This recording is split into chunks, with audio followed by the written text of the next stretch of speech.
Tasawufnya tapi benar gitu ya, jangan yang aneh-aneh. Pergi ke hutan 40 hari nggak pulang gitu kan. 2 kali puasa ke lebaran nggak pulang-pulang. Nah, itu kan bahaya itu ya. Nah, tapi yang benar, tasawuf yang benar itu belajar syariat, belajar ibadah. Ya, salat yang benar, tahajud yang benar, puasa yang benar, baca Quran yang benar. Nah, kalau benar semua itu hatinya dibersih.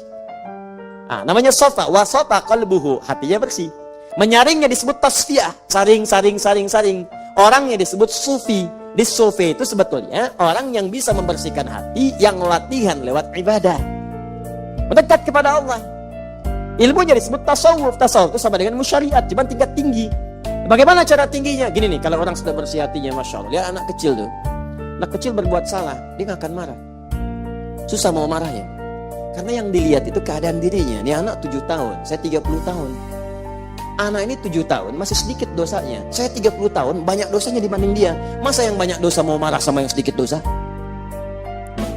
Saya 30 tahun, lihat Anda 50 tahun. Anda berbuat salah, maka cara pandang saya nggak akan marah. Kenapa? Anda ini lebih tua dibanding saya, pahalanya lebih banyak. Sholat Anda dengan saya lebih unggul Anda 20 tahun daripada saya. Masa saya mau marah pada yang banyak pahalanya? Orang tua akan seperti itu kalau udah pada puncak itu. Oh, masya Allah tuh enak kita ngelihat dunia itu. Cuman nggak mudah. Latihannya tuh perlu mendekat lagi, dekat lagi sampai kita merasa dunia ini kecil, biasa. Itu indah. Nanti akan terap dalam pakaian. Mula-mula latihan. Jadi kalau sudah senang naik ke akhlak, misalnya ada misalnya tauhid itu hitam putih, belajar benar salah. Dalam tauhid nggak ada pilihan, benar salah. Tuhannya siapa? Allah. Dah benar, nggak ada alternatif yang lain. Nggak ada abu-abu.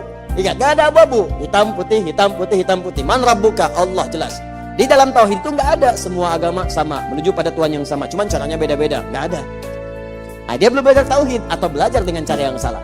Kalau udah belajar tauhid, kenal Allah, paham bagaimana mendekat kepada Allah, baru dikasih fikih. Fikih masuk. Nah, cara sholat, cara kemudian puasa, fikih caranya masuk, diajarkan supaya benar. Makanya saat belajar tauhid, Nabi melarang dulu ke kuburan, karena khawatirnya salah. Ketika datang keliru, kemudian mintanya bukan pada Allah. Setelah tauhid mantap, diminta ke kuburan. Ayo datang lagi. Kemarin saya larang, bukan nggak boleh. Nih, bukan nggak boleh. Tapi kuatkan dulu keyakinan pada dirimu, baru diajarkan bagaimana cara ziarah yang benar. Begitu diajarkan, datang, silakan ziarah. Ziarah misalnya ke makam orang tua, ziarah ke makam anak, ziarah ke makam ustadz, makam ulama, mendoakan. Doa, minta yang baik di situ. Mintanya ke siapa? Ke Allah. Untuk siapa? Ke ahli kubur. Minta. Ketika kita berbuat baik, otomatis kebaikan itu akan dibalikan oleh Allah kepada kita. Jadi bukan minta ke kuburannya. Ya, bukan minta ke ahli kubur.